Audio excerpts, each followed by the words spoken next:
we have a legal non-conforming lot, and that we are subject to setback parcels for those of an ASC1 district. Another thing that we had to go through was recertification of the wetland line, which we did, and the EPC review number 59299 was submitted and approved of the recertification, and it is now good through May 23rd, 2027. And we are asking for this 15-foot reduction in the setback to be approved. Additionally, a number of our neighbors contacted us. I don't know, am I permitted to show a list of those neighbors? Absolutely. Okay.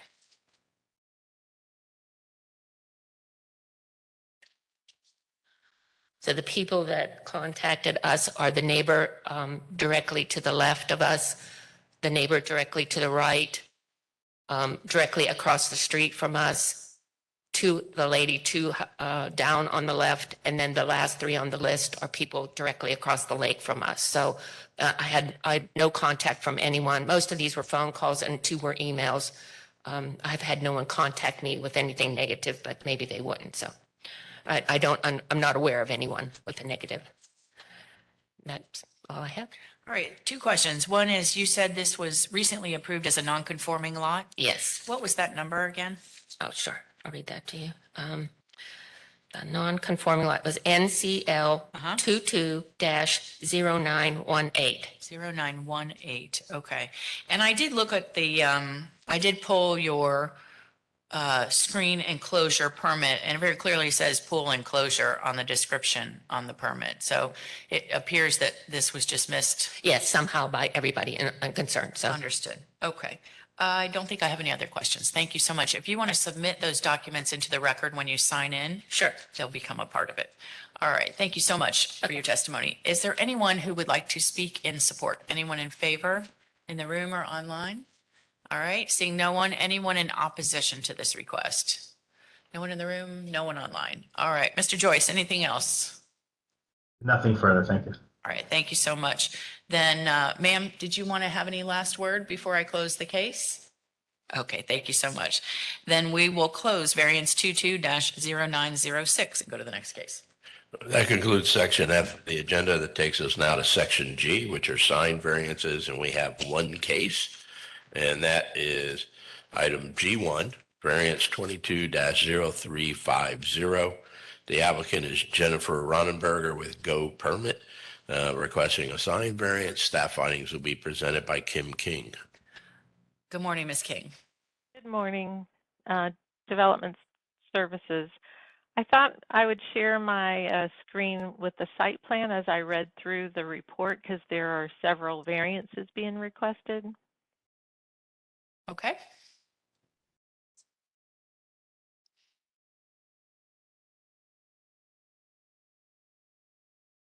Can you see that, or have you got that up? Not yet. Okay, let me try the other one. What about now? No. Okay, I'll just read through the report, and if you have questions when I conclude, then we can go over it. Okay. The applicant is requesting variances for reduced setbacks for all signage, additional square footage for one monument sign, and a reduction in the distance separation between two signs. The proposed signage will replace the existing signage on the subject site. This variance request is for Lexus, located on the corner of Northdale Mabry Highway and Idlewild Avenue. Per section 703C1C of the Land Development Code requires a monument sign at 4 feet high to have a 15-foot setback from each right-of-way line, and for every 1 foot you increase the height, you must increase the setback 1 foot. Per section 703C2A and B allows this parcel to have either 5 signs at 50 square feet per side, 100 square feet total, or 1 sign at 100 square feet per side, 200 square feet total. Per section 70300C2C, ground signs shall be placed no closer than 150 feet apart on the same premise. The first variance the applicant is requesting a 22-foot, 5-inch setback variance for a monument sign A, which is at the corner of Dale Mabry and Idlewild, placing the sign at a 13-foot, 5-inch setback from the right-of-way line. Variance number 2, the applicant is requesting a 16-foot, 1-inch setback variance for monument sign B, which is further south on Dale Mabry, placing the sign at a 19-foot, 9-inch setback from the right-of-way line. The third variance, the applicant is requesting an additional 30 square feet of sign area for monument sign B to allow a total of 130 square feet of sign area. Variance number 4, the applicant is requesting a 9-foot, 7-inch setback variance for 2 monument directional signs, one on Idlewild Avenue and one on the north side of the driveway on North Dale Mabry Highway, placing these signs at a 5 feet, 5-inch setback. A 9-foot, 2-inch setback variance is also required for the monument directional sign on the south side of the driveway on North Dale Mabry Highway, placing the sign at a 4-foot, 10-inch setback. And the final variance is the applicant is requesting a 121-foot variance to the required 150-foot distance separation for the 2 monument directional signs on Dale Mabry Highway, placing them at 29 feet apart. And that concludes my report. Ms. King, I just have a couple of questions just to make sure I understand the request. What Yes. is the height of signs A and B? They're What are the both height? they're both 25 feet high. I see. Okay. And how many signs are being removed? I don't believe any signs are being removed. They're basically replacing what's there. So the 3 directional signs are existing and they're just replacing them. And both of sign A and B are being replaced. I see. So they're updating, but they physically remove an old sign and put in a new sign. Yes, that's correct. Okay. And that leads me to my last question is how close in location of the new sign, how close is the location of the new sign compared to the existing signs that are there today? I believe they're in the same location, but the applicant could probably speak to that. Okay, fair enough. I'll ask them. Thank you so much. I appreciate it. Is the applicant here? Good morning. May I stand over here? Yeah, if you just turn that microphone on. Yes, I would like to, since the screen wasn't working. I have neighbor plans. And then if you could start with your name and address. Yes. Hello, my name is Jennifer Ronneberger. My company is Go Permit, and my address is 51 Meadows Drive, Boynton Beach, Florida, 33436. Thank you. Okay, I'm here on behalf of Lexus, and since Kim's screen was not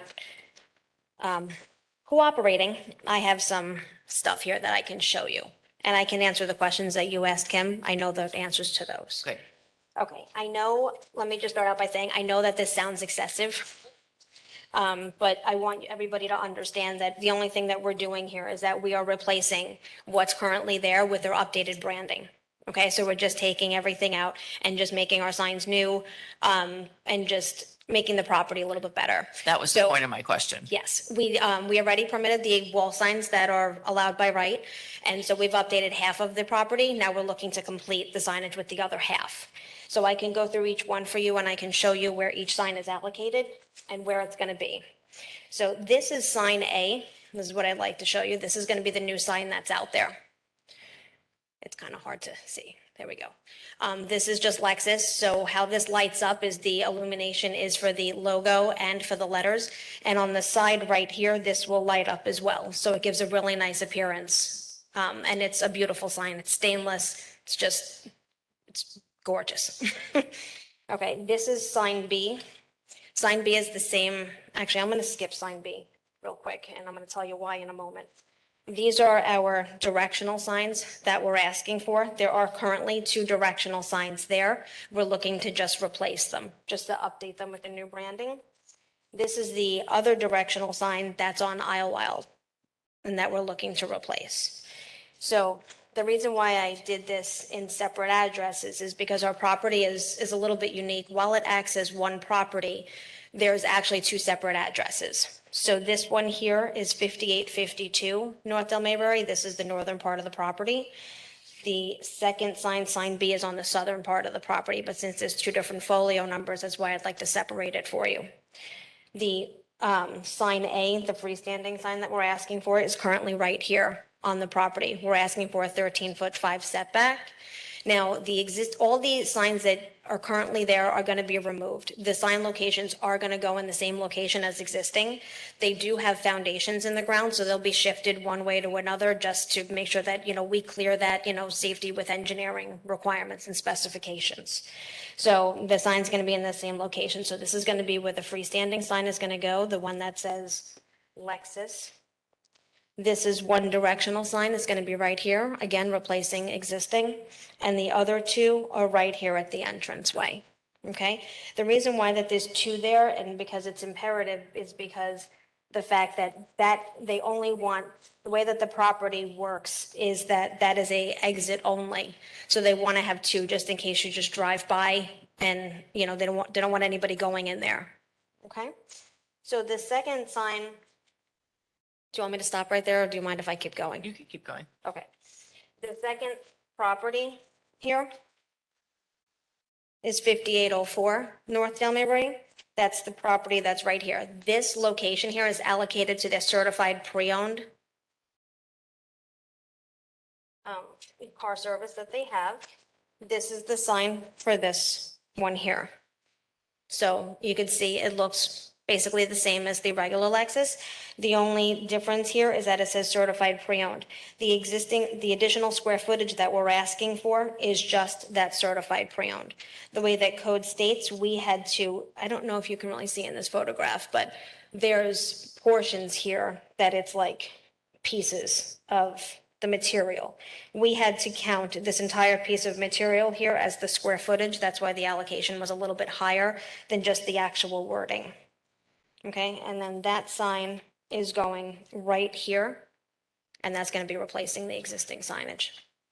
So again, just to recap, the only thing we're doing is just replacing existing, just, trying to update the property and bring Lexus's branding standards. All right, thank you. I understand. Thank And you. if you'd like to submit any of those documents when you sign in with the clerk's office, you're more than welcome to Okay. be a part of the record. Thank you. Thank you so much. I appreciate it. Thank you. Is there anyone that would like to speak either in support in the room or online? Anybody? Seeing no one, or in opposition to this request? Anything? No one in the room or online. All right. Ms. King, anything else before we close? Nothing further. All right, ma'am, you have the last word if you'd like it. That's it. Just my only other comment is that there isn't anywhere else to put our freestanding signs. We can't move them back any further. There is no place to put them, just basically because of the way that the property is utilized. So we just hope you'd grant us approval. All right, thank you so much. I appreciate it. With that, we'll close variance 22-0350 and go to the next case. Okay, that concludes section G of the agenda. We'll now move to section H. These are general variance requests. First item is H1, application 22-0446. The applicant is David Wright of TSP Companies. They're requesting a variance to lot development standards. Staff findings will be presented by Israel Monsanto. Morning, Mr. Monsanto. Good to have you in the room. Good morning. Thank you. Israel Monsanto Development Services. The applicant is requesting multiple setback variances to accommodate a proposed single-family home on property comprised of two parcels. One of the parcels is on agricultural single-family, AS1, and the other one is RSC3, residential single-family conventional. The proposed home, as you can see in the screen, will be located on the AS1 parcel, which is this large rectangle, and the RSC3 parcel is the small one to the west. The home will be accessed through the RSC3 parcel from the street, Holland Drive. The variances are as follows. Per LDC section 60101, the minimum required front yard and rear yard setbacks in the AS1 zoning district is 50 feet. The applicant is requested a 25-foot reduction to the required front yard setback to allow a front yard setback of 25 feet from the west property line, which is in this area. The second setback variance is a 16.1 foot reduction to the required rear yard setback to allow a rear yard of 33.9 feet from the east, which is to that point of the home there. There is also a covered patio proposed by the applicant. Per LDC Section 60103I4, covered patios as defined by the code may intrude up to 13 feet into the required rear yard, provided that a rear yard setback of at least 10 feet is provided in all cases. In this case, a minimum rear yard setback of 37 feet is required for the covered patio. The applicant is requesting a 9.7 foot reduction to the required rear setback to allow an enclosed patio rear setback of 27.3 feet from the east property line. And I'm available if you have any questions. I do not, but thank you very much. I appreciate it. I'll leave that on the screen just for reference. Oh, perfect. Thank you so much. Is the applicant here? Is the applicant online? Is the applicant, excuse me, is the applicant in the room for variance 22-0446? All right. Maybe we should hold this case and we'll hold it to continue it. Maybe we can track down the applicant, see if they're on their way. 446. Am I on the wrong case? 446. Yes. Usually Mr. Wright participates virtually. Yes, he does. So yeah, we'll try All to right, so contact let's, Mr. Wright. let's just put that case on hold and see if we can get a hold of the applicant, and we'll go to the next case and then come back to it. All right, our next case is item H2, variance application 22-0532. The applicant is William Sokol. They're requesting a variance to lot development standards, fence requirements, and accessory structure requirements, as well as a variance to encroach into the wetland setback. Staff findings will be presented by Chris Grangillard, and then we also have Ryan Joyce available for any questions on the wetland setback. All right, thank you. Good morning. Good morning, Chris Grandlinard, planner with Development Services. Here to present application variance 22-0532. The applicant is requesting multiple variances to accommodate an existing single-family home, detached shed, a detached carport, and fence on property zone RSC 6.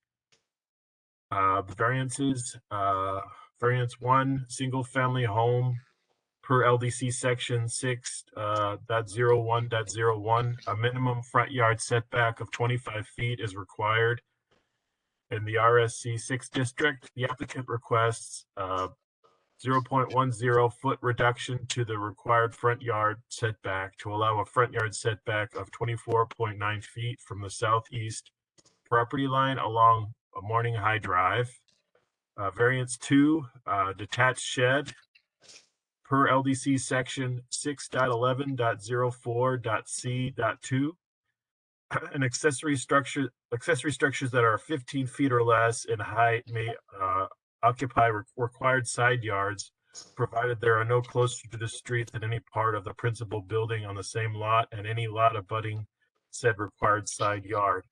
And the structure is set back a minimum of 3 feet from the side lot line, including agricultural features such as eaves and gutters.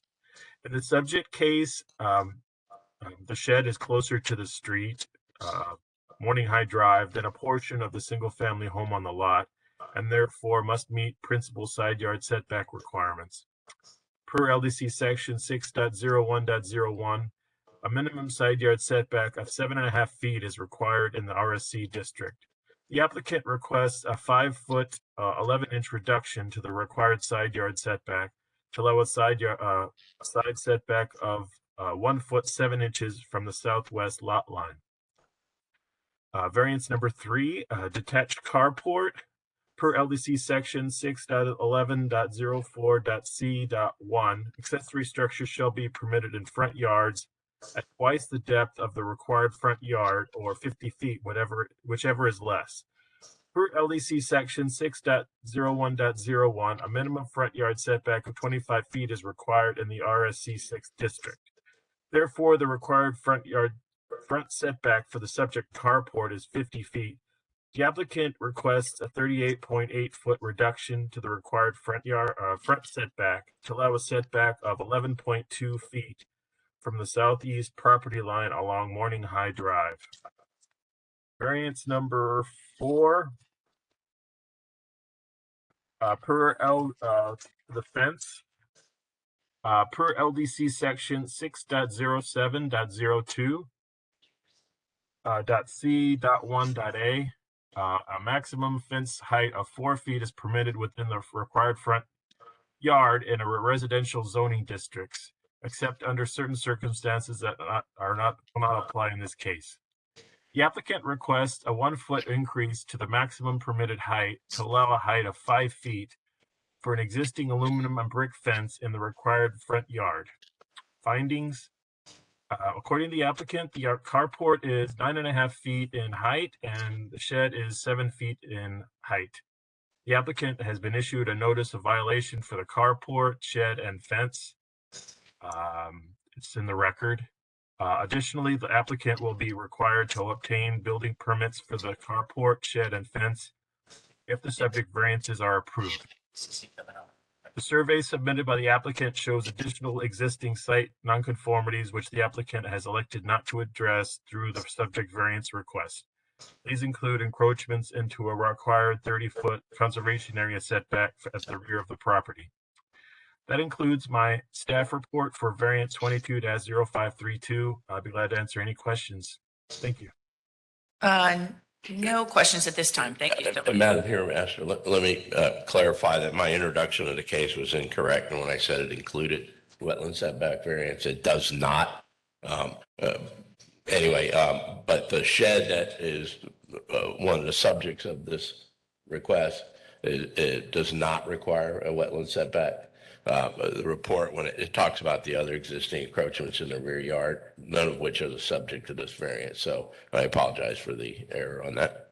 But the shed still requires a The variance. shed does not, it needs all these other variants. It does not need a wetland setback variance. The report is referencing other encroachments in the rear yard existing that are not the subject of this, and the applicant chose not to include this. So Understood. The agenda was incorrect. The staff report is correct. Thank you so much. The applicant? Good morning. Thank you, Mr. French. Thank you, Madam Chairman. My name is Matt Powell. My address is 304 South Plant Avenue, Tampa, Florida. I'm here on behalf of William Sokol. I'll let him introduce himself to you. He's the homeowner, and I am an attorney just here to assist him. Thank you. I'm William Sokol. I live at 17716 Morning High Drive, Luz, Florida, 33549. Thank you. Thank you for your time this morning. We'd like to address a couple of things to help the review board consider the request. The first is that the particular surroundings and the shape of this lot is such that it would be a hardship for Mr. Sokol to put the shed anywhere else. And it's been on the property for quite a few years, since 2011. Second, the conditions upon which the petition for variance relates will not really be applicable to other properties around the area. It's not going to affect the neighbors or create like a change that would require other properties to do anything. And third, the purpose of this variance isn't for a business purpose, but it's really for safety and protection of the property. I'm going to start with the shed. And first, I'll point out that there is no other place that it can be feasibly located. And it's been in that position for the past 11 years. Some of the neighbors have filed specific letters saying, hey, we don't have a problem. And the exact next door neighbor that this would have the greatest impact has already submitted a letter, which is in the record. Additionally, in front of the Elmo, I have 2 additional records that we'll put in the record of other neighbors that are across the street. The next thing would be addressing the fence. Thank you, Mr. Elmo. The fence is kind of a hardship in that Mr. Sokol has 2 large dogs that chase cats, unfortunately. And we're trying to protect the neighborhood from the cats being chased or the dogs jumping over the fence. And if you'd like, we have a little video of the dogs jumping on the fence as it is right now. The hardship is the cost to lower the fence, and that would also create a risk of the dogs who can easily jump the fence. And we think that's in the best interest of the neighborhood because of the size of the dogs to keep them well contained. Mr. Sokol has agreed to produce or have engineering drawings to make sure that it comports to all the building codes. The third issue is the carport, and the hardship is the expense of the material and the labor. It's completely within the fenced-in area of the property. If it's shortened, it will not have the effect of shading the cars and or the dogs and protecting them from the rain and the sun. The fourth issue that I would like the committee to consider is the granting of the variances will not be detrimental to any of the public welfare or injurious to any of the other properties. It will actually be an improvement that will help other people. The neighborhood is replete with other properties having similar carports as the one that's we're proposing.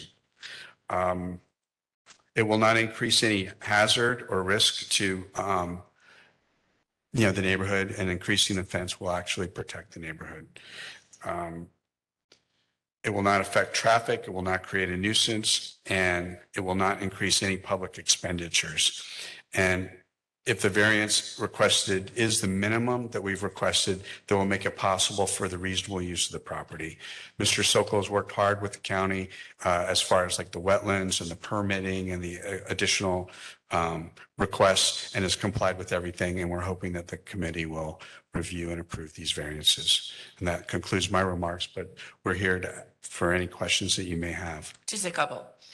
How did this all come to light? The code enforcement violation and so forth? Mr. Sokol had begun making improvements on the property, putting up solar panels on the roof, the fence, and one of the neighbors complained. And that is what initiated the contact with this. And now Mr. Sokol is like, okay, I understand that I need to get the permits and seek variances for that. So that's why we're here. Okay. And it looks like the encroachment, the small encroachment of the existing single-family home was found as a part of this whole investigation. That's correct. It was Okay. sort of built, grandfathered in, I would hope to say, if that's proper. And so I'm assuming, well, I'll ask, not assume, I see that he bought the house in 1986. Was it single-family home in its location when you bought it? Yes, ma'am. Okay, thank you. And do you have any idea how much of the property is comprised of the wetlands that takes up the whole lot? Do you have any I idea? have the wetland survey Let me and see. the mitigation. Chris has it too, I believe, Christopher. But we have it with us if you'd like to see it. Okay, Yeah, that's it. Okay. And this is the wetlands in the back. Like I said, it doesn't affect the shed is way over here. I have another drawing that I drew on it with the shed kind of to make it simpler to show where everything's at, which may be more complicated for you, but I try to draw where everything's at. So the shed is over here and the wetlands is way back in the back over here. So it's nowhere near. They said it was fine. but just to make sure I'm clear for the record, so behind you, you're on a lake, correct? Yeah, it goes like Canal. a canal, yeah. Right, and your property line extends into that. That's the solid line I see. Yes, that is correct. Okay, and there is a dock, and then that is at the southern, it's not a straight line, but let's just call it the southern property line of where your dock is. That's when the upland part of your lot starts. So you obviously can't put anything past that because it's in the wetland Correct. and the lake. I understand. Okay. And I did see your letters of support in the record. I think that's the end of my questions. Thank you very much. Thank you. Thank If you, you Ms. could Brown. please sign in, both of you, with Okay. the clerk's office, You and you're welcome to submit those into the record. Thank you very much for your Thank you time, for your guys. Thank you. Thank you. I appreciate it. All right. Is there anyone in support of this application that would like to testify in the room or online? No one. All right. Is there anyone in opposition to this request that would like to speak? Seeing no one in the room. Oh, you're just in my line of vision. Okay. And no one online. Thank you. All right. Do we have anything else, Mr. Granular, that you'd like to say before I close? Nothing, ma'am. All right. And then, sir, you may have the last word if you'd like. All right. Thank you so much. With that, then we'll close variance 22-0532. And do we have word on the last application where the applicant was not present? Yes, the applicant for H1 is now online. All right, well then let's go back and pick up that case. We'll reopen. I saw his. Alex, do we have him yet? David Wright? Yes. He's right there. David Wright. Okay, perfect. All right, then with that, we'll reopen variance 22-0446. And we've already had the presentation by staff for Mr. Monsanto. So Mr. Wright, if you're available, we're ready for you. Good morning, here, Officer Finch. I apologize for not being online when this was originally called. This variance application is pretty straightforward. The staff report correctly describes the property as being a very rectangular shaped property where the front yard setback is and front and rear yard setbacks are on the east and west property lines as opposed to the north and south. The east and west. Madam property- Chairman, Mr. Wright, excuse me, just one second. sorry to interrupt. I believe he needs to be sworn in. All right. So for Mr. Wright and for anyone else that's in the room that plans to speak on this case or any case on the remainder of the agenda, you need to be sworn in. And if you have not, if you could please stand and raise your right hand. Do you solemnly swear to tell the truth, the whole truth, and nothing but the truth? I do. Thank you. All right, please proceed, Mr. Wright. Yeah, I was saying the property is accessed from Holland Road, and the property is a linear rectangular property running parallel to Holland Road. So the front and rear yard setbacks are on the longitudinal long linear property lines of the property, which minimizes the depth of the property for a typical rear and front yard setback. The property, as I said, is accessed from Holland Road, crossing a wetland, and there are wetlands on approximately 30 to 35% of the property. So it's significantly impacted by wetlands, and the orientation of the property lines with regard to Holland Road and the front and rear yard setbacks, which would typically be on a side yard setback, create the necessity for this variance. I think the staff report correctly describes what we're asking for, and I've included the variance criteria responses in our application package, so I won't go through those right now. This time, I respectfully request your approval of this variance. Mr. Wright, just one question before I let you go. Did you have any contact with the affected neighbors? I did have contact with one of the affected neighbors. We did send the public notice as required by the county to all the surrounding properties within the required radius of the property. One property owner did contact me. They have a property on Holland Road that would be on the opposite side of the wetland, the drainage ditch that divides the properties. They just asked what we were proposing. I explained that it's a single family residence, just one house is proposed to be built, and that they were buffered by the property by the existing drainage wetland area. After I explained that to them, they didn't have any other questions and did not say that they supported or opposed the application. All right, thank you very much. That was my only question. We'll go to anyone that would like to speak in support. Is there anyone in favor of this application, either in the room or online? Seeing no one, anyone in opposition to this request? No one. All right. Mr.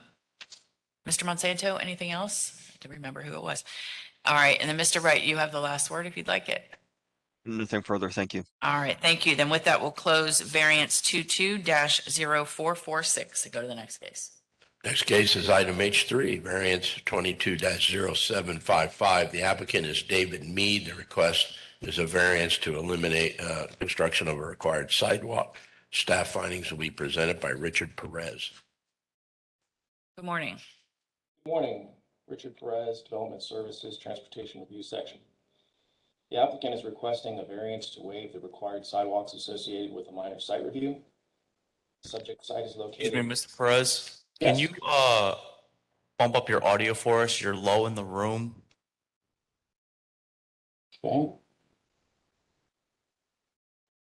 If you can't do it just directly from your computer in WebEx, at the bottom of your screen, there's a mute button. Right next to it's a down arrow. Yes. If you click that down arrow, you should go to audio settings, and then from audio settings, you'll be able to increase your volume.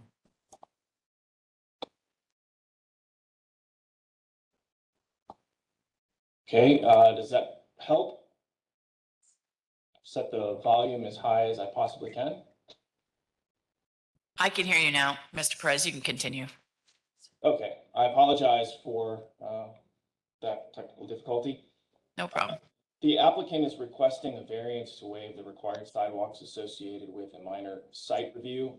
The subject site is located at the northwest corner of US Highway 41 and Towaway Avenue within the greater Palm River Community Plan Area and is zoned commercial intensive and manufacturing. The variance request or the request for variance applies to certain portions of the sidewalk along the project frontage on Towaway Avenue and a sidewalk within the property as shown in the site plan submitted by the applicant. LDC section 60302A, C, F, and H require a 5-foot sidewalk along the project frontage.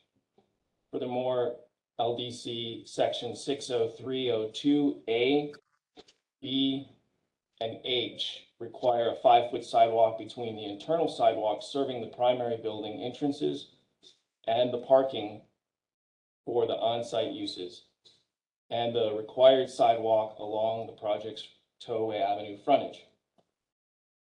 If the waiver is granted, the developer would not be required to construct the external sidewalk on Towaway Avenue and would not be required to construct certain internal sidewalks for the current phase of the development associated with the minor site review. Staff evaluated the applicant's submitted variance criteria responses and did not find any of the 6 criteria were addressed as documented in detail in the staff report on record. Furthermore, staff finds there is no information in the record indicating how a waiver of the required sidewalks would facilitate and accommodate safe pedestrian circulation along Towaway Avenue, a substandard road, and between the external points of arrival and the uses on site. Unless, Madam Hearing Master, you'd like me to go through each of the findings, I'll conclude my presentation and stand for any questions. All right. Thank you. I appreciate it. All right, then we'll turn to the applicant.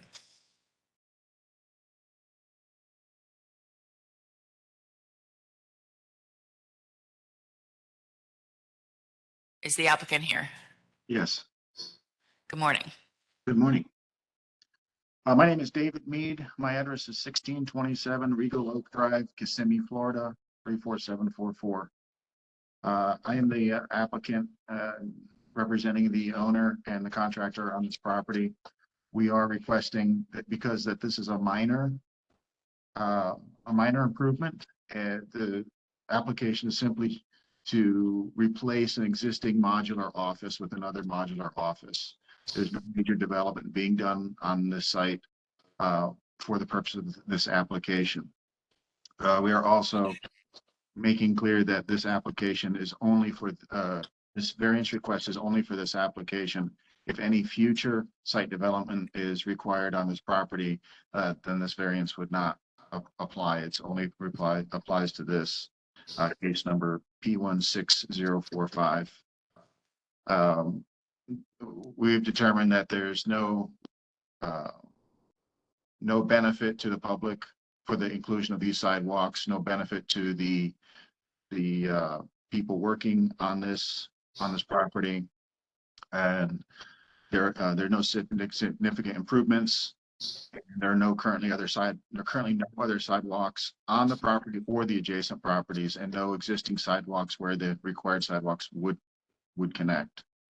The cost of installing the required sidewalks is prohibitive to the scope of the minor site review and the improvements requested. There will be no foot traffic around the property on the adjacent streets. There's no requirement for any foot traffic to the subject property from any adjacent street, nor do any sidewalks exist on adjacent streets. The property will continue to function in its prior use without the installation of the required sidewalks. That's the conclusion of my presentation. All right, just a couple of questions. The first one was, I think you just addressed this, was why are you only asking it, the waiver for this? You're saying you're just replacing an office, one modular office for another modular office, is that correct? Correct. All right, and the staff report, just to clarify, the staff report says you're taking out 2 modular offices and replacing it with 1. Is that accurate? Yes, that's accurate. Okay. All right. And how long have those modular offices been on site? I don't have that information. My recollection and discussions with the owner is approximately 15 years or more. And what is the nature of the business? What do you do? It's a transfer station for trucking. All right. And so you do have employees that come to the property and then take their truck from that site? I believe so. I don't have very specific information on the activities. I apologize. Okay. All right. Well, thank you very much. I appreciate it. All right. At this time, we'll call for anyone that would like to speak in support. Anyone in favor in the room or online? No one. Okay. And seeing anyone in opposition to this request? No one in the room, no one online. All right.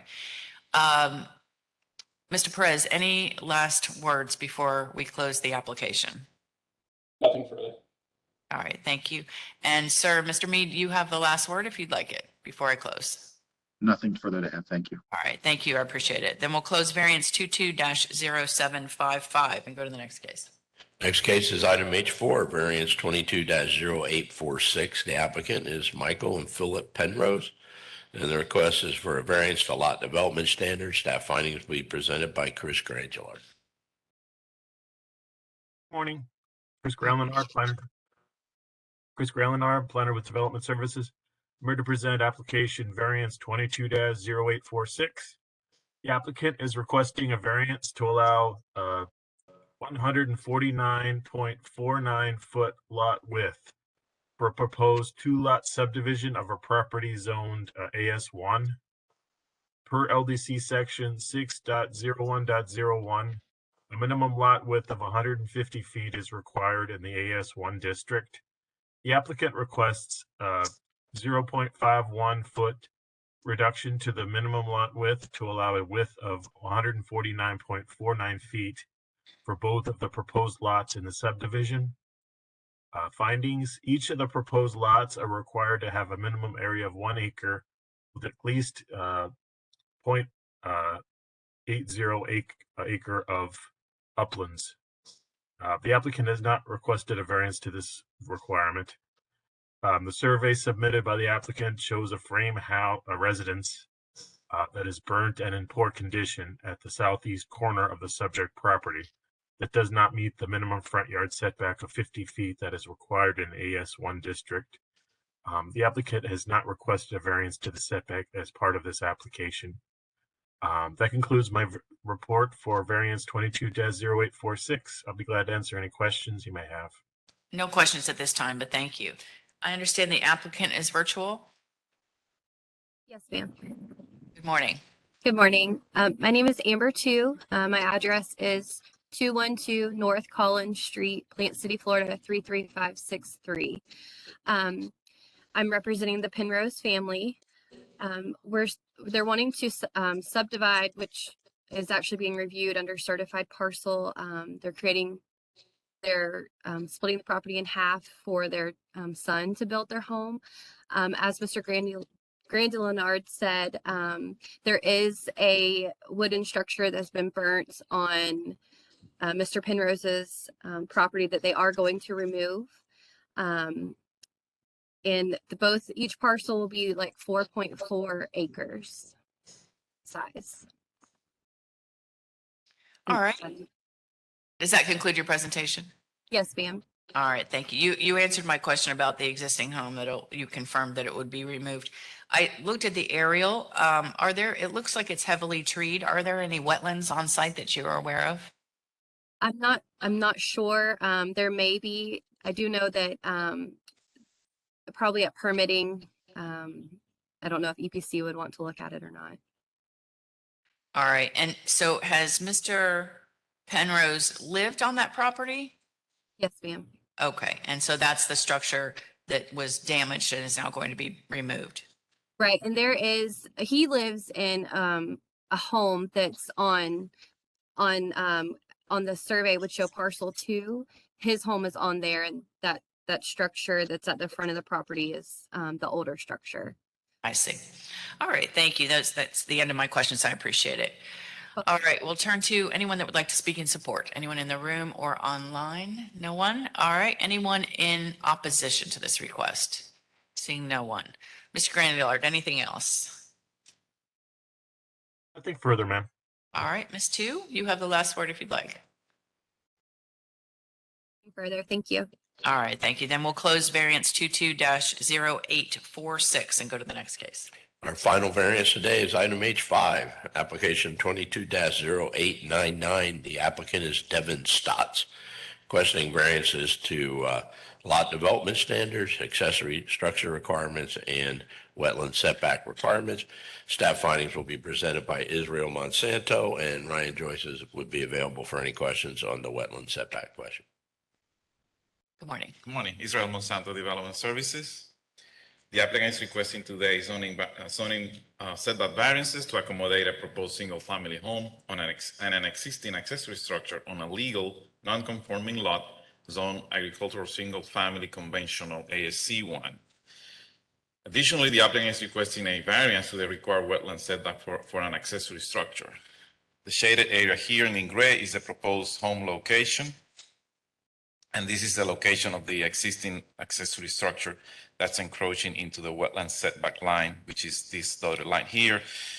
This line here is a 50-foot setback on the north, and this is a required 15 setback on the east. I'm going to be talking about that right now.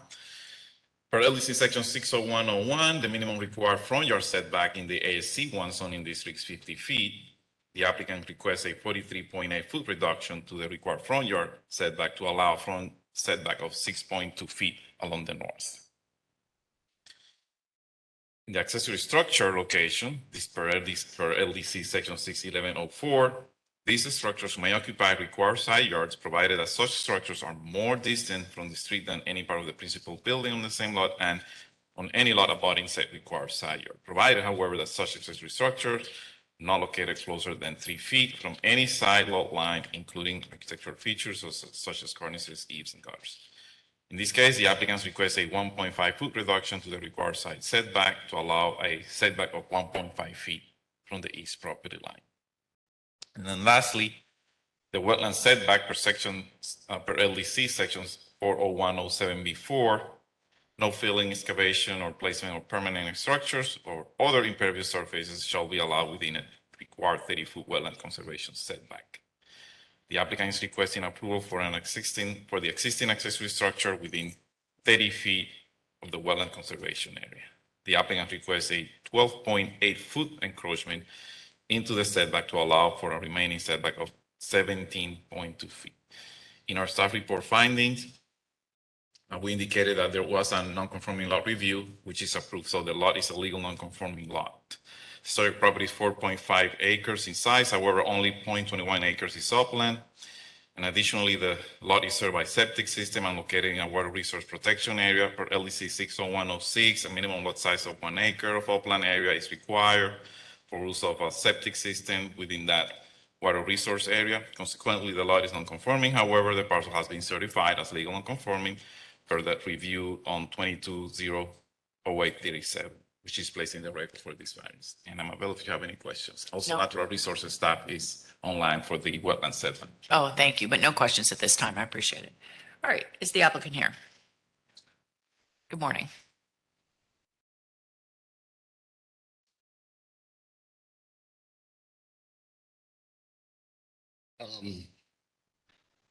So the proposed house has actually been demolished down to the slab. Could you give us your name and I'm address? before sorry, you start? Devin That's okay. Stotts, 18702 Arbor Drive, Lutz, 33548. Thank you so much. Go ahead. So the proposed house in the gray area has actually been demolished with permit down to the slab and the stem wall. in trying to secure the permit to rebuild the house in the same location, the zoning or the building department confirmed with the zoning that it doesn't conform because of the 50% reduction increase. I don't know what the terminology is there, so I apologize. That I have to conform to current code. Obviously, non-conforming lot, if you look at the placement of the house versus the septic versus the well, there's really not much different that I could do as far as that goes. As far as relocating the house, I'd have to relocate the septic, the drain field closer to the well, which would be in the front yard at that point within that 50-foot setback of the adjacent neighbor's house. That's the setback portion, the front. The wetlands, the accessory building, I bought this a year and a half ago with the intent to remodel it. We moved from Orlando. The goal was, the forever house right on the lake. The structure, the accessory structure was not one that I was really interested in keeping anyway. I was want to rebuild it. But now that I've torn it down, we live in a fifth wheel in the driveway. That's storing all my literally washer, dryer, most of my furniture, my construction materials to be able to rebuild the house at this point. So I'm kind of stuck with the barn until I'm done building the house. And then I was unaware of the septic encroaching the wetlands as well. So the only communication I've received was from Mary Beth Albright, my next door neighbor. She wrote me a letter to present to you all. She was actually going to come with me.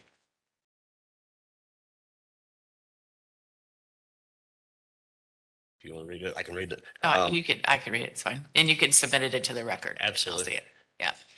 Well, I think you've answered my questions. You bought the house, you said a year and a half ago. You bought the property. Yes, ma'am.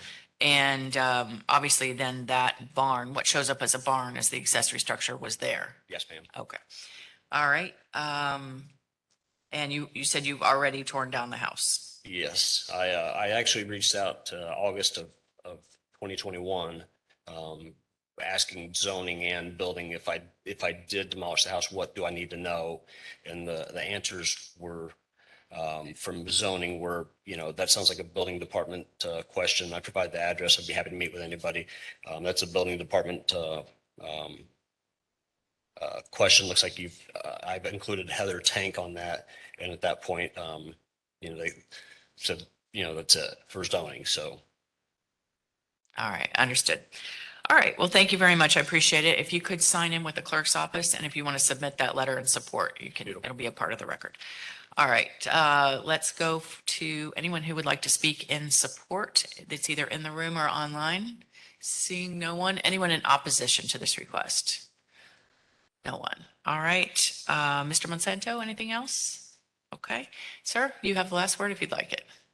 All right. Then thank you. I appreciate you coming down. We'll close variance 22-0899 and go to the special use cases. Okay, that takes us to section J of the agenda, which are special uses. We have two special uses today. The first one is item J1, special use 22-0466. The applicant is Vertex Development, LLC. The request is for a special use permit for a wireless communications facility, and it includes a variance to buffer and screening requirements. Staff report and recommendation will be presented by Colleen Marshall following the applicant's presentation. I'd also like to note that in this case, Planning Commission staff will also render comment. All right. As we said earlier, on special uses, the applicant goes first. So is the applicant here? Good morning.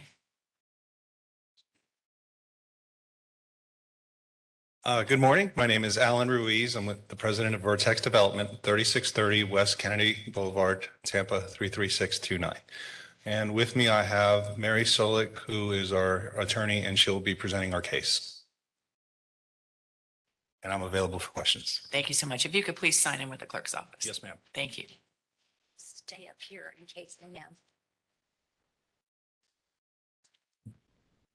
Will I have like a pointer or a? You can ask them to go to the next slide when you're ready. Okay. And yes. Good morning. morning. Mary Solik, 121 South Orange Avenue, Suite 1500, Orlando, Florida. I'm here on behalf of Vertex Development. I am their counsel, and we are seeking special use approval for a 150-foot telecommunications tower on a 22.56 acre tract owned by the West Side CDD. Can you go to the next slide, please?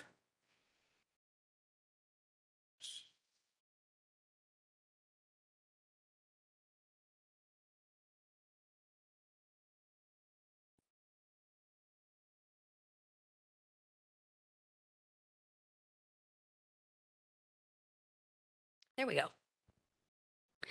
The property is an irregularly shaped piece of property. It accesses off of Countryway Boulevard, which is on the left side of the screen, runs in a north-south direction. That's it. And you will see in the staff presentation an actual outline of the parcel itself, but you see the yellow pin is where the proposed tower is to be located. The tract that we're locating this tower on is a mostly long linear tract, yes, right in there. And it's irregularly shaped, and the only improvements within this property are public utilities. I have dubbed it Infrastructure Alley. Within this tract, there are two separate TECO power lines. There's one line that has 100-foot poles. It's a transmission line. And there's a separate line in there which has approximately 60-foot poles.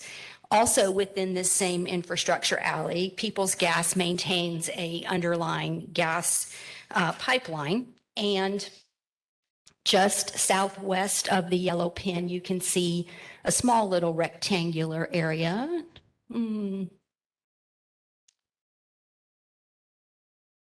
Okay, that is the Peoples Gas substation.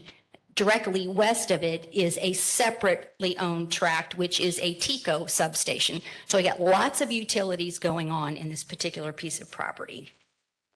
The parcel has a residential for future land use designation, and it's zoned PD. It has been designated in the PD as a power substation area since the creation of the PD in 1992. Could you go to the next slide, please? We're going to jump into the plans. This is a better view of the Peoples Gas substation. It's a small rectangular piece. Yeah. Alan's going to be my Vanna White. Okay, so can you point out the Peoples Gas substation? Directly west is the TECO substation, and you can see the power lines running east and west in the bottom portion of this parcel. Our tower compound is the rectangular area that's heavily outlined in black. There are some irregularly shaped lines that run through that parcel on the north. The northern line is the wetland line. So everything north of that line to the property line to the north is all wetlands. The other irregularly shaped line that tracks along that wetland line is the 30-foot wetland buffer setback. So we are staying out of the wetlands and we're out of the wetland wetland setback. And we access off of the same dirt road that the TECO folks use to access and maintain the power line. Okay, next slide. Okay, this is our setback table. What I'd like you to focus on, it's very small at the top, but the code requires that we maintain a 100% tower height setback from the property lines.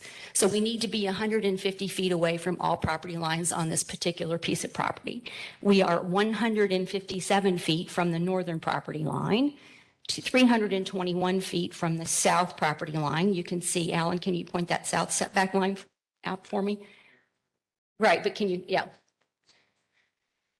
So that's the south. And then there's a residential subdivision that backs up to the southern property line of the Infrastructure Alley. And we're 321 feet from that line. We're 709 feet from the east property line and 285 feet from the west property line, which is to that TECO substation. Let's go to the enlargement, the next slide, which is the enlargement of our compound plan. You'll see two red boxes on there, and that is because we already have commitments from AT&T and T-Mobile to use this site. It's somewhat unusual for us to come into a zoning hearing with two carriers already lined up. Usually we just have one, but this is a site that is in great demand by the wireless community. So we already have commitments, and those red squares are the outlines of the compound area that those two carriers will use. The staff report, which you're going to hear about in a little bit, does reference that we have a requirement under the code to submit documentation from the carriers demonstrating that there is no available facility within our search area that's available to co-locate our facilities. And the staff indicates that we've met that requirement and that the county's outside consultant has reviewed those materials and confirmed that. But the actual reports from the two carriers are not in the staff report, and I'd like to make sure you have those available for you to review. So I'm going to put those in the record right now. Okay.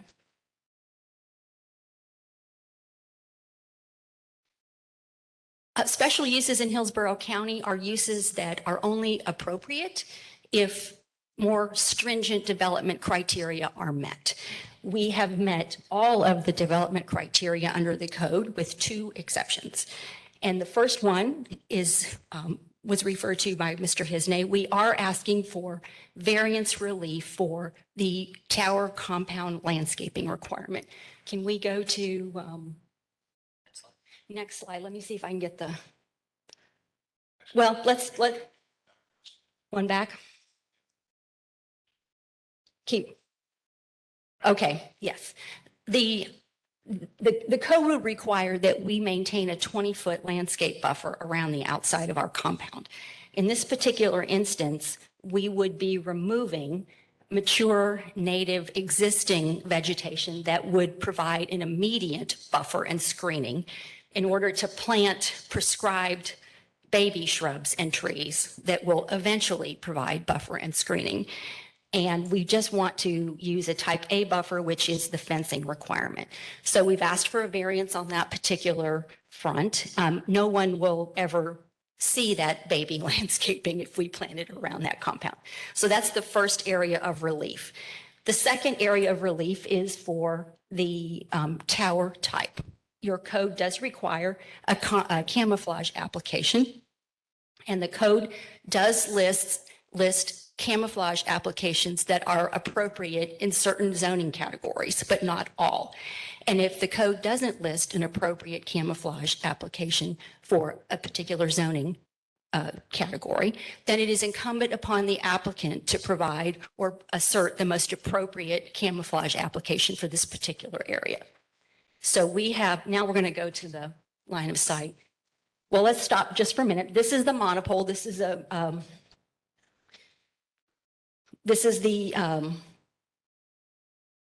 right, but what do you call this view?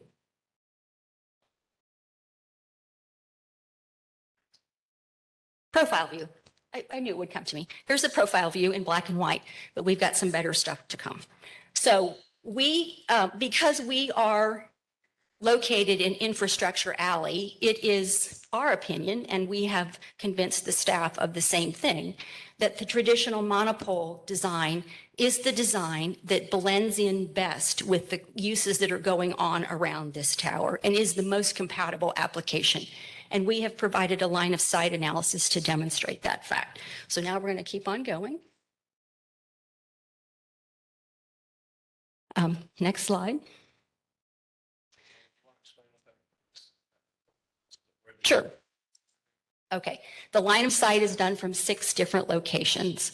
And I'm going to start with West Chase 6 on the north because there is absolutely no visibility of this tower from any residential uses to the north. There is very limited visibility of the tower from residential uses to the south.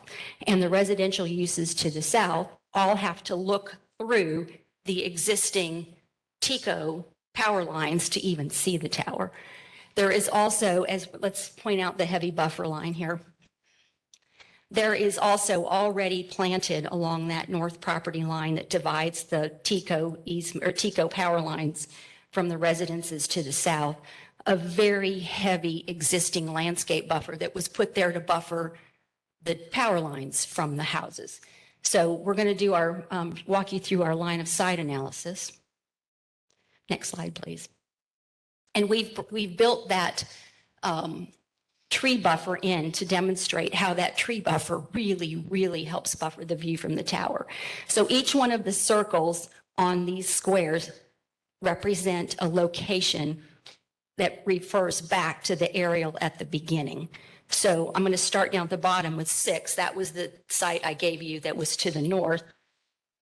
And the tree line that is on the wetland area to the north of our tower completely buffers the view of that tower from the residence to the north. So now we'll go back up to 4, 1, 5, 2, and 3. And maybe we should go back to the slide that shows where they're taken from. Can we go back a couple to the aerial?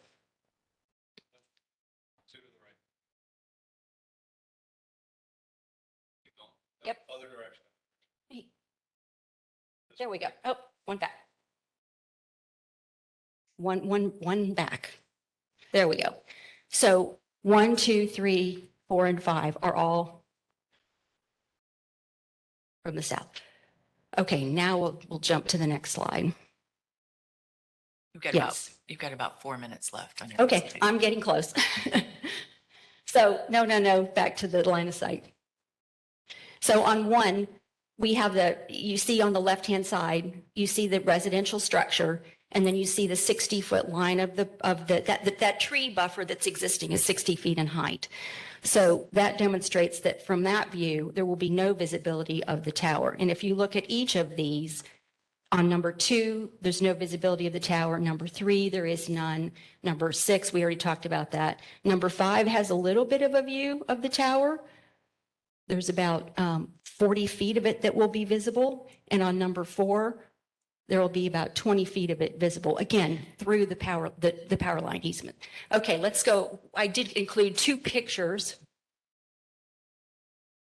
Here's our proposed monopole with the existing power lines, and it's all the same kind of look, industrial. It looks very much like the power lines.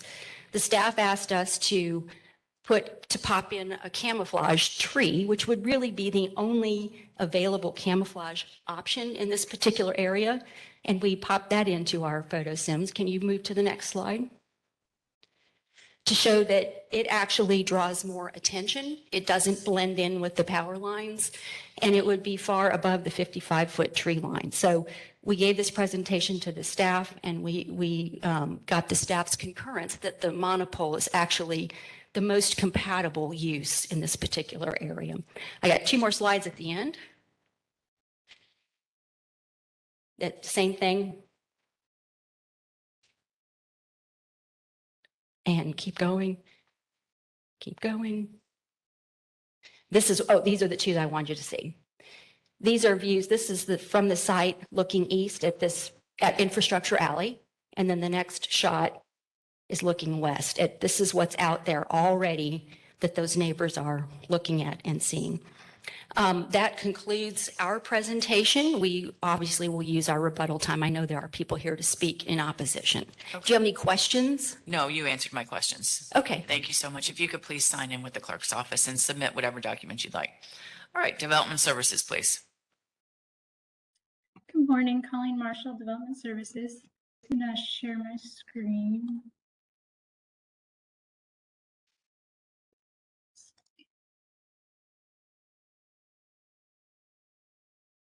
And switch this here. Are you able to see my screen? I can. Okay. So the applicant stated the request today is for a special use permit for a proposed wireless communication facility with a 150-foot high monopole antenna tower, approximately 1,800 feet east of Countryway Boulevard. The host parcel is 22.5 acres in size and is zoned PD 920106, which has been most recently modified by PRS 180503. Subject area of the PD has been designated on the PD plan as a power substation area since the creation of the PD in '92. Per PD Condition 24, public utility uses such as TECO substations, telephone, or cable facilities may be provided where designated on the general site development plan. Within the 2,030 acre PD area, the subject area is the only area specifically designated for the public utility uses. The facility compound, consisting of 2,800 square feet, will be located approximately 215 feet east of the existing TECO Peoples Gas Substation, just north of the existing TECO transmission tower lines.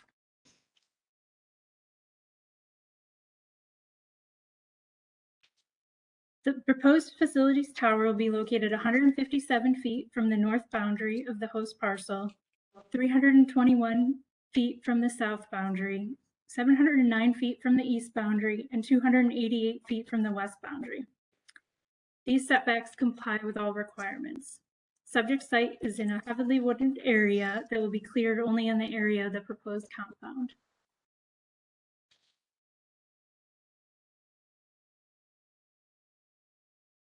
Okay, missed one slide.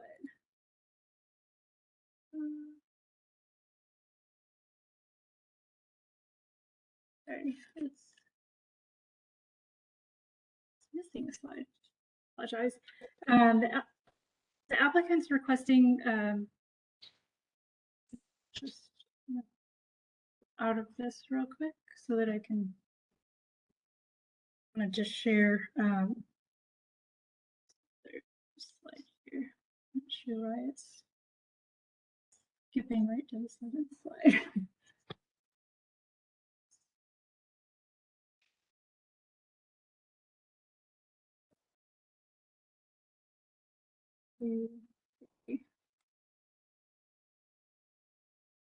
Ms. Marshall, you can just describe, if you're having technical issues, you can just describe your presentation. Sure, sorry about that. I'm not sure why it's working. The applicant's requesting a variance to the buffer and screening requirements found in LDC section 60606. The applicant requests to reduce the required 20-foot wide buffer with type B screening to a 0-foot buffer with type A screening surrounding the tower compound. The proposed type A screening is a 6-foot high PVC fence. The applicant has provided required variance criteria responses with their application. The hearing officer will be required to make a separate decision on the buffer and screening variance in conjunction with the subject special use application. Per LDC section 611-29D3A, when the zoning is not a zoning district in which specific camouflage structure types are presumed compatible, the applicant shall select the proposed structure type and shall designate how the selection is of a nature or structure type that would be expected or anticipated to occur or be construction in the area of the proposed tower location. The applicant is requesting a waiver to the camouflage requirement to allow for a 150-foot tall monopole tower with external antennas. Staff has no objection to the proposed waiver per the justifications contained in the staff report. The applicant has submitted the documentation indicating the need of the facility at the height of 150 feet for the desired coverage area and capacity needs, and that no other existing facilities are available for co-location. Pursuant to LDC section 611-29E, an outside expert has reviewed the support material submitted by the applicant. The consultant indicated in their report that there are no viable structures, public structures, or appropriate support structures in the area that would allow T-Mobile and/or AT&T to co-locate and meet the needs of its networks in this area. The consultant also reviewed and analyzed the report and coverage maps provided by AT&T and T-Mobile's RF engineers and is in agreement with their findings. Per LDC section 611-29G, a letter of intent committing the antenna tower to shared use for co-location has been submitted. Notice to other potential users was sent on December 13th, 2021. No agency objections were received by staff, and staff recommends approval with conditions contained in the staff report. Happy to answer any questions. I don't have any at this time, but thank you so much for your testimony. We'll hear from the Planning Commission. Good morning. This is Salma Ahmad with Planning Commission staff. The subject site is in the residential 4 future land use category. It is in the urban service area and is within the limits of the Northwest Area Community Plan. The applicant has requested a special use to permit the placement of a 150-foot monopole wireless communication tower on 22.5 acres. The proposed special use is compatible with the development pattern of the surrounding area and meets the intent of policy 1.4 of the future land use element, also known as the FLU. The proposed wireless communication tower will be in an area that already has existing public utilities such as a TECO power substation and TECO power lines on site that service the wider area. The subject site is not encroaching onto residential uses that are located to the south and the north and is adjacent to similar public utility types, thereby meeting the intent of Neighborhood Protection Policy Direction under FLU Objective 16 and FLU Policies 16.1, 16.2, and 16.3.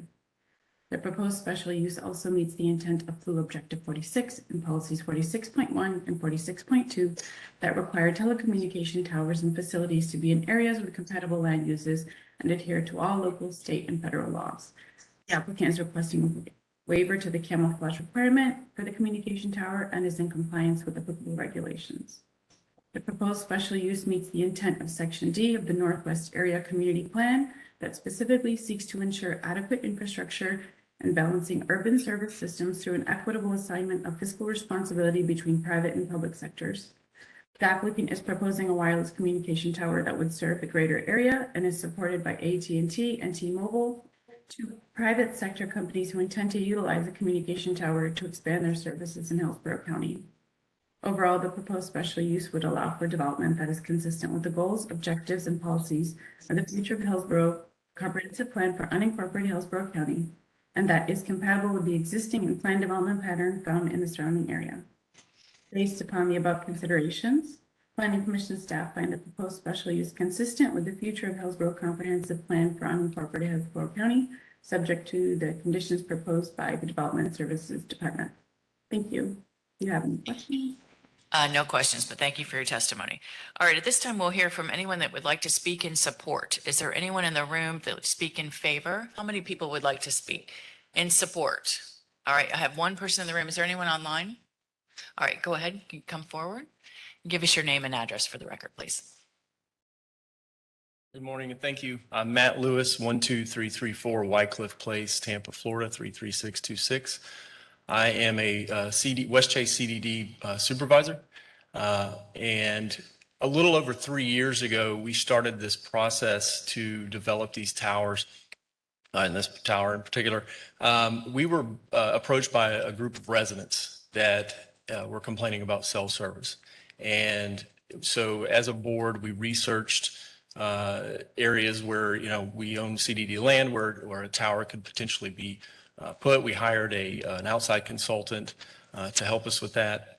And eventually, one of our previous board engineers, who's no longer with us, found that this was a viable spot. And so through our attorney, we made a decision as a board to put this out to RFP. And there were two towers for the RFP. This was the second location.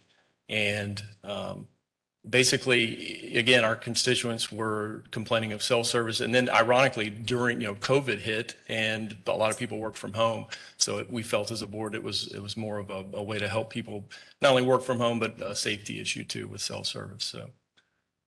All right. Thank you for coming down. I appreciate it. If you could please sign in with the clerk's office. All right. Seeing no one else to speak in support, we'll call for those who want to speak in opposition. How many people would like to speak? So I see 3 hands. Anybody online, Alex? No. All right. So you have 5 minutes apiece. It's a 15-minute maximum. So if you want to go ahead and whoever would like to go first, give us your name and address, please. If you could put 5 minutes on the clock. Thank you. Go ahead. Good morning. Good morning. My name is Oscar Sardui, and I live at 11835 Derbyshire Drive in the Shires. The Shires neighborhood does not need another cell tower. We already have excellent, let me repeat, excellent cellular phone service and have had it for years. We can prove this by the dozens of residents, 136 so far, who have signed a petition opposing the North Tower. I have lived in the Shire for almost 18 years, and have never suffered from bad reception over our cell phones. Please try to visualize the monstrosity that Vertex is proposing to locate in our neighborhood. A monopole cell tower 150 feet in height with 4 antennas at the top, which could not be camouflaged by any trees grown in Florida and can be easily be seen by most residents on Derbyshire Drive and nearby streets, as well as by any prospective home buyers who enter our neighborhood. Another visual blight is the 2,400 square foot complex where the tower will be located. This complex will be surrounded by a 6-foot tall white vinyl fence. This loud color fence will be at eye level for many of the residents on Derbyshire Drive and would stand out due to its unblending color with the local greenery. In summary, this tower is not needed and is not wanted by the residents of the Shire. There may be other areas in West Chase that may need a tower, but not in the Shire. If I decided to stay in the Shire, I would suffer from the daily view of this very ugly tower once installed. And if I decided to leave, I would suffer economically at time of sale, as stated by a Shire's resident and Coldwell Banker Realtor, Chris Copenhaver, in his email to Hillsborough County opposing this tower. Please do not allow this construction to happen to our beautiful neighborhood. A view of Google Earth shows many vacant areas outside the Shires that could easily accommodate such a tower. Thank you very much. Sir, let me ask you just one question before you go. You saw the applicant's presentation with their graphics that superimpose the proposed tower in the landscaping. Right. And you saw the power lines, the existing power lines that are there. Okay. Do you see those was that a fair representation? Do you see those from your property? The other is the proposed. I mean, their tower is proposed. Understood. And I cannot say anything on that other than it's going to be 50 feet above the tree line. So I think that anybody on the streets of the Shires would be able to see that, because right now we can see part of the towers from Tico. And this would be like 50 feet above the Tico power lines. You see the power lines currently? Yes, ma'am. Understood. All right. Thank you for your testimony. If you could please sign in with the clerk's office. Next, please. Good morning. Hello, my name is David Reddish. My wife and I live at 11817 Derbyshire Drive, about 1,000 feet from the proposed cell tower. 13 years ago, we were attracted to the Shires due to the wonderful oak tree canopy along the streets, the well-kept appearance of the homes, and a feeling that the neighborhood was safe. We walk the neighborhood most mornings, and while we are aware of the utility lines to the north of Derbyshire, they are mostly filtered out by the trees. This would not be the case for a 150-foot cell tower with multiple levels of antenna. While I admit it is subjective to say that such a cell tower sticking up 100 feet above the surrounding tree line is an order of magnitude uglier than the top of a utility pole, I believe it is something people would generally agree on. That is certainly the case with the folks we contacted for our petitions, and based on objective home price studies, apparently most people would not find a cell tower an attractive neighbor. I would like to reference a study conducted in 2019 using 10 years of data in Savannah, Georgia by researchers at Georgia Southern University, and I quote, "Results suggest proximity to cell phone towers can reduce selling price up to 7.6%. This result is consistent with the high end of results found by other studies. This result peaks at 7.6% with homes closest to a tower, which is within 500 feet, but is still negative and statistically noticeable up to 1,500 feet away. The homes in the Shires have a current average value of easily $550,000 based on Zillow estimates. Even if we want to be very conservative and assume only half of the 7.6% hit to property values, this implies a cell tower would reduce values an average of $20,900 for each home. That's a lot of money for something that is not wanted by the neighborhood. The Savannah results are consistent with one done in 2018 by researchers at the University of South Alabama. In that one, they found up to a 9.8% hit to property values within visible range of the tower, but they found it impacted an area up to 0.72 kilometers or 0.44 miles from the tower. That would encompass our entire neighborhood. But that is not our only concern regarding a cell tower. Unfortunately, there is also the potential for negative impacts on the physical health of our neighbors. The American Cancer Society website cannot currently conclude that cell towers are safe, and I quote, "Most expert organizations agree that more research is needed to help clarify this, especially for any possible long-term effects." One organization not only agrees with the need for more study, but also concludes that until such studies prove that cell towers are safe, they do not want them to be located by their facilities. I quote from the website of the International Association of Firefighters. The IAFF opposed the use of fire stations as base stations for towers and/or antennas for the conduction of cell phone transmissions until a study with the highest scientific merit and integrity on health effects of exposure to low-intensity RF/MW radiation is conducted, and it is proven that such sightings are not hazardous to the health of our members. Specifically, there is concern for the effects of radiofrequency radiation on the central nervous system and the immune system, as well as other metabolic effects observed in preliminary studies, unquote. There are many people living in the shires who have had cancer and needed radiation. The potential of harm from additional sources of radiation is especially troubling for them. In conclusion, given the potential negative impact on both property values and health of the community, one would think there has to be a strong reason for placing a 150-foot cell tower so close to an established neighborhood which does not want or need it there. I hope you agree that there is not a compelling enough reason to allow this tower to be built behind our neighborhood. If there is another location where there may be a stronger need and desire for cell phone reception, let it be built there. Thank you. Thank you for coming down. I appreciate it. If you could please sign in with the clerk's office. Next, please. Good morning. Good morning.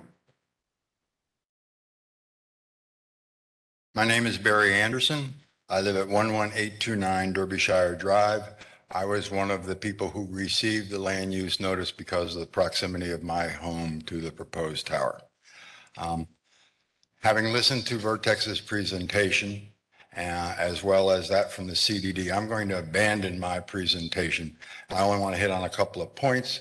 Hopefully I'll be able to get this all done because as a community, we take significant issue with some of the things that you've been told this morning. When I step out of the back of my yard, I can see the top 1/3 through the tree line of the tower that is there. A tower that is now going to be 50 or more feet above that will clearly be able to be seen from the top of the trees, not necessarily through the tree line that they talked to you about, but from the top of the trees. I want to talk to you a little bit about health impacts, and I want to talk to you about my wife. My wife is a stage 4 head and neck cancer survivor. She had to undergo 32 radiation treatments. The impact of radiation on her body has made her immunocompromised just the same way as it does for any other person who has cancer who has to undergo radiation.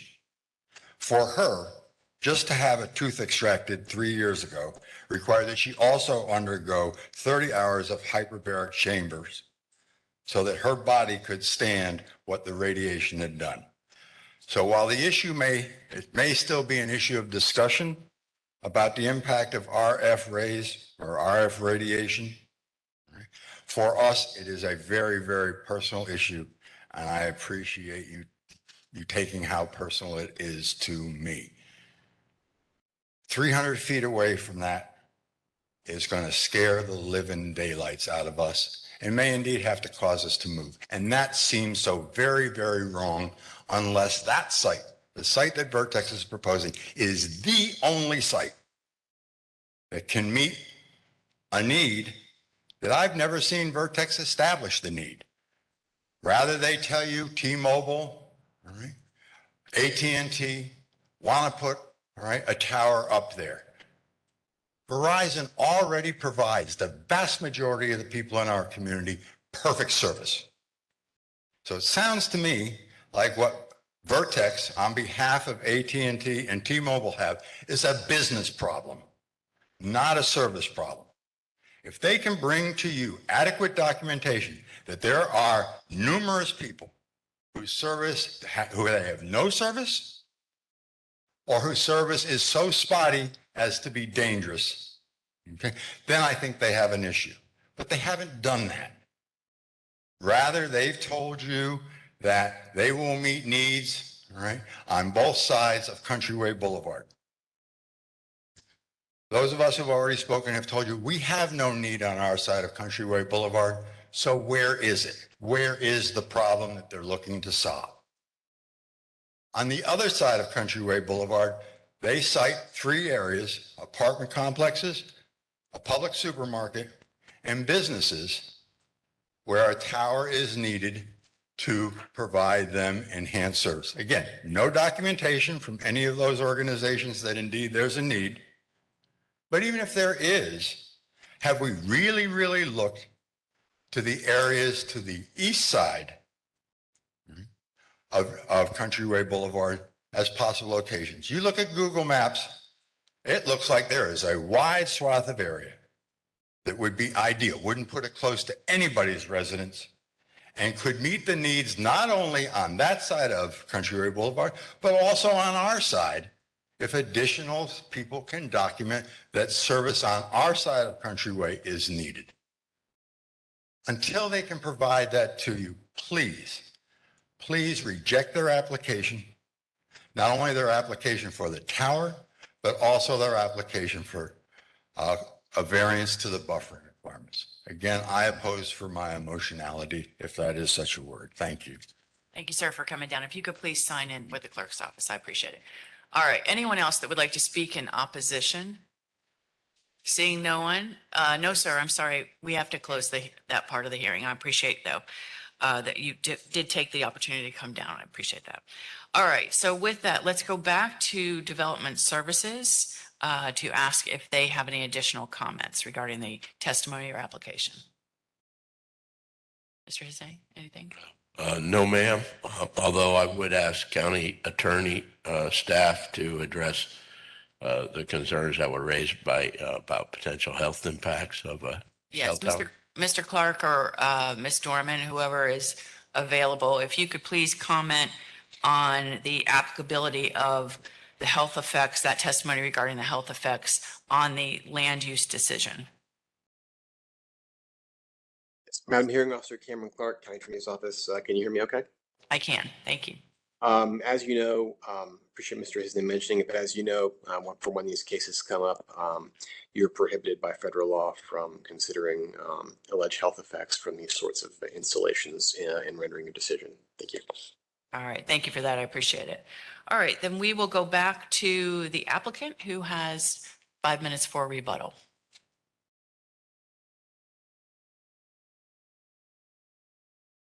Thank you, Mary Solik again. I do want to address the neighborhood concern about the fact that we've not documented the need for the tower. We have submitted all code required information about no available facilities and the before and after maps of the coverage of T-Mobile and AT&T. Those are the documents I put in the record. And your staff indicated that those have been reviewed by the county's consultant, and the county's consultant has confirmed that there are no available structures in the search area and has confirmed the veracity and the reliability of the before and after coverage maps that we've submitted. So we've met the code requirement on that particular instance. The property owners have raised questions about impact to property values and proximity to towers. And we have brought with us a certified real estate appraiser who has a substantial experience, not only evaluating the impact of cell towers on property values, but evaluating the impact of power lines on property values. So I bring up Rick Dreggers. And Mr. Dreggers, you have 4 minutes and you need to get your qualifications in first. Good morning, everyone. My name is Richard Dreggers, 728 West Smith Street, Orlando, Florida, 32804. As Ms. Solik mentioned, I am a real estate appraiser. I've been appraising here in Florida for almost 37 years. And I appraise property, all types of properties, residential, commercial, industrial properties throughout the state. I have my own firm with about 12 employees located in Orlando, working throughout the state. As Mary mentioned, I do have quite a bit of experience looking at the alleged impacts to property values for cell towers. I've also done a lot of studies regarding what we call high voltage transmission lines, or HVTLs. As you saw in the presentation, there are two H-frame HVTL lines out there. There's also a monopole HVTL line out there. There's a smaller distribution line, and of course, there's a natural gas line owned and operated by Peoples Gas. You all know that the proposed monopole for the cell tower will be north of all of those linear infrastructure corridors and transmission lines. And I have found over the course of my career that power lines, high voltage transmission lines, like 3 of those 4 that are out there, do reduce the value of adjacent residential property. In fact, my firm and my partner at the time, who's since passed, were the appraisers for the seminal Florida Supreme Court decision out of Pasco County known as the Jennings decision. And we were the appraisers involved in that. So that case goes back to the 80s, early 90s. So I have quite a bit of experience regarding what we call HVTLs. I also have quite a bit of experience looking at the alleged impacts of cell towers on residential home values. There are some studies out there that would suggest there are some impacts. What I've found in my experience is those are like the older style towers, what I call the erector set, the big metal radio type towers. When I look at the type of tower that's proposed for this location, and I've done these studies throughout Florida, I have never found that these types of towers, as similar to the one proposed here, have had a negative impact on residential property values. So with that, I don't have anything else to add unless you have any questions. No questions at all. Thank you. If you could please sign in with the clerk's office. Can do. Thank you. Did you want to complete your rebuttal testimony? And I have a question when you're done. Okay, that concludes our presentation. We would ask for your approval. All right. Let me Question for you, for me. Thank you. Let me ask you about the testimony in opposition regarding the 6-foot PVC fence. They were concerned that it would be, I assume it's proposed to be a white PVC fence. I believe that is the code requirement. Is Colleen on the line? Ms. Marshall or Mr. Yeah, I mean, Yeah, the code doesn't, I think she's addressing the color of the fence. Yes. And the code certainly doesn't specify that it has to be white. So Come on, I'm going to bring up Alan here to, we can, if we don't have to do a white fence, we can certainly commit to something That that was would my be. question, if you'd be amenable to some other color. Absolutely. We can do, I think they come in green and tan. We can do the black coated chain link fence with green slats, which I think works well in treed areas. We'll put up any kind of fencing you request. That's fine.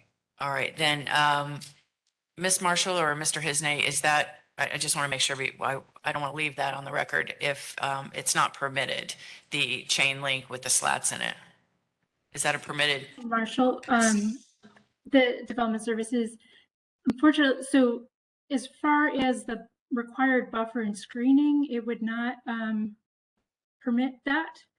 It has to be a solid fence, so it could be wood or PVC. Now, if you wanted to amend the variance request for the buffer and screening was to the type A screening. If it was amended, it could also include an alternative. I just want, because the gentleman mentioned it, I didn't believe that was a permitted use. I just wanted to make sure that particular chain link with the slats, the code, is my understanding, does not permit it. But the point of the question was the color of the PVC, if there was something that would be more able to blend in rather than a white. Yes, so I do know that tan and I believe green are available. I'm also happy to do a wood, like board on board, if that's permitted by the code. Whatever is permitted by the code that Madam Hearing Officer would think is appropriate, we'd be happy to do. All right, thank you. Did you have any other comments before we close? All right, thank you for your testimony. With that, we'll close special use 22-0466 and go to the last case.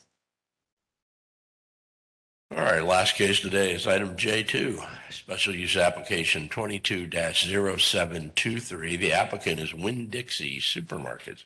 They are requesting a 3 PS alcoholic beverage permit, which requires a separation waiver. Staff report and recommendation will be presented by Tim Lampkin following the applicant's presentation. Planning Commission staff does not render comment on ABs. Good afternoon. Michael DeMeo of the law firm Schutz & Bowen on behalf of Winn-Dixie. My address is 4301 Boy Scout Boulevard, Suite 300. As the gentleman said, Winn-Dixie is here seeking to add a walled-off build-out portion of a current store that is already serving beer and wine for off-premises consumption.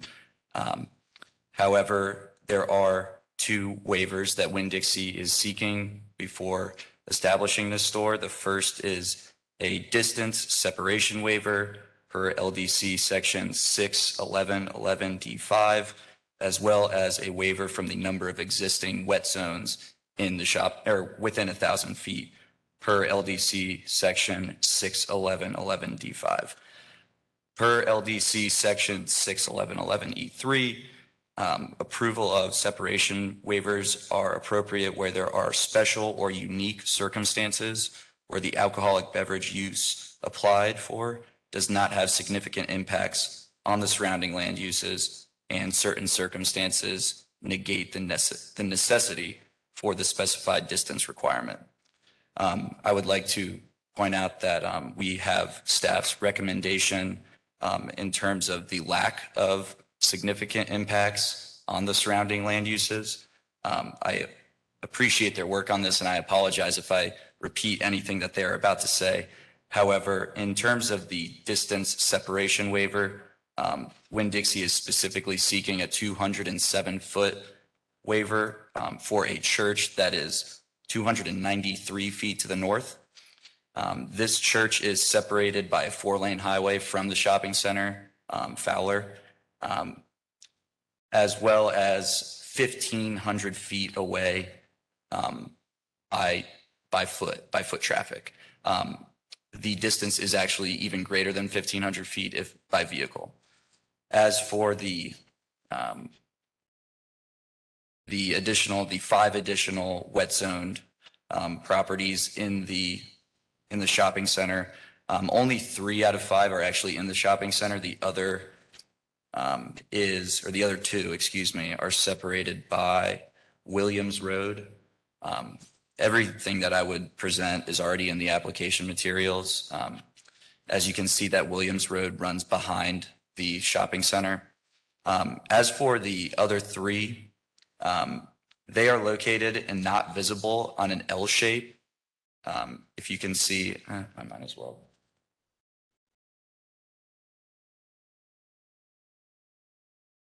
Right here, these are where the additional wet zone properties are. Only one of them is active, I believe. The other is lapsed. It's not an active license. And as for trying to find the name of it. There's the Osme House, excuse me. They have a permit, however, they don't have a state liquor license or a state alcohol license, and they don't include beer, wine, or liquor on their menus. So this will add a level of convenience for the surrounding area for people to obtain alcohol at the Winn-Dixie.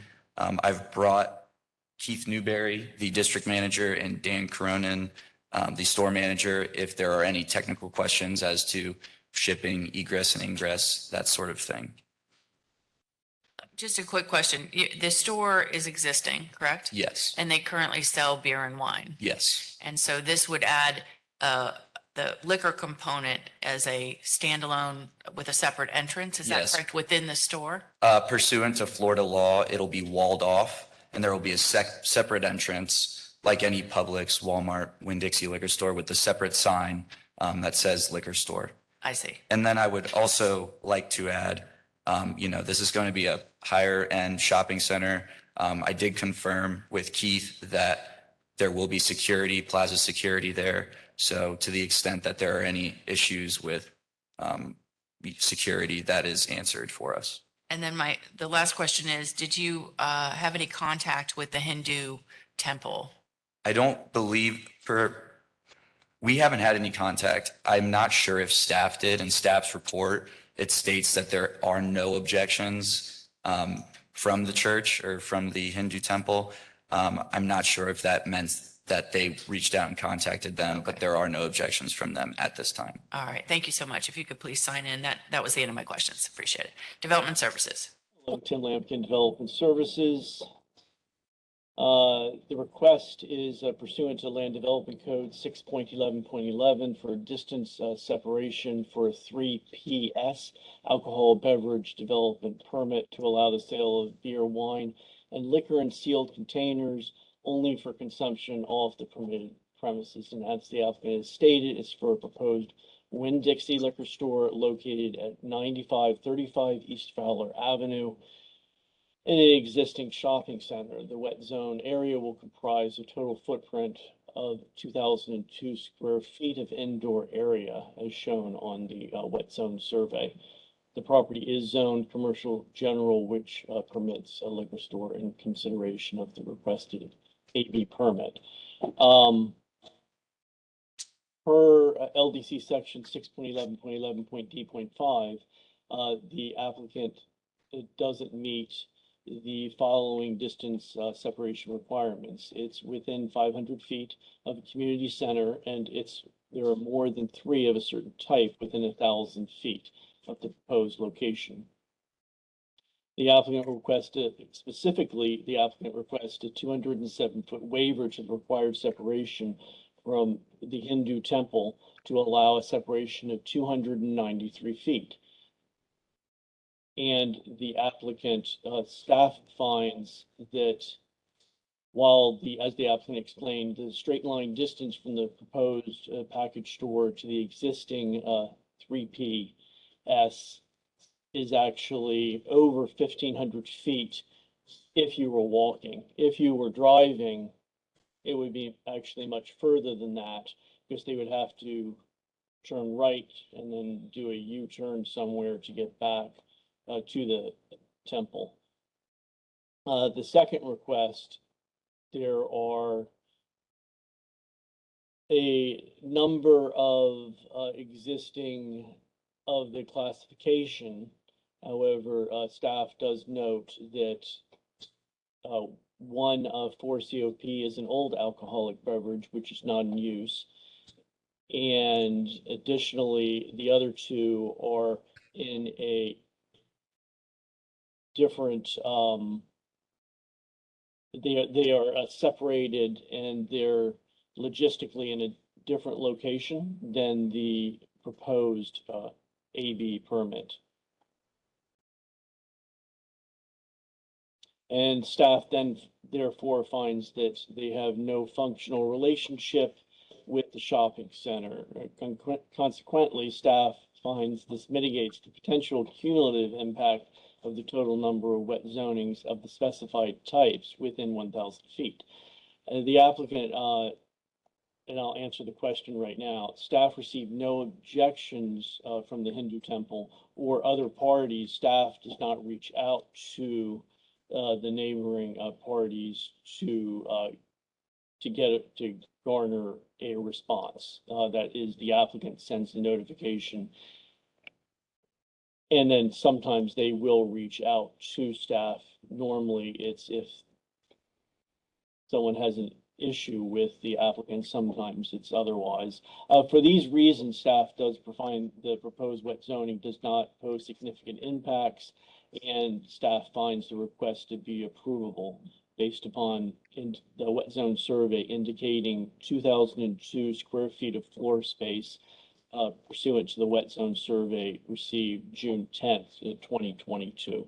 And that concludes staff's presentation unless there are any questions. No questions. Thank you for that clarification on the contact with the church. So at this point, we'll call to see if anyone would like to speak in support. I see no one in the room, no one online. How about in opposition? Anyone would like to testify in opposition? Seeing no one. All right. Mr. Lampkin, Mr. Hisney, anything further? No, ma'am. All right, sir, you have the last word if you'd like it. All right, thank you. Then with that, we'll close SUAB 22-0723 and adjourn the hearing. Thank you all for your time and testimony.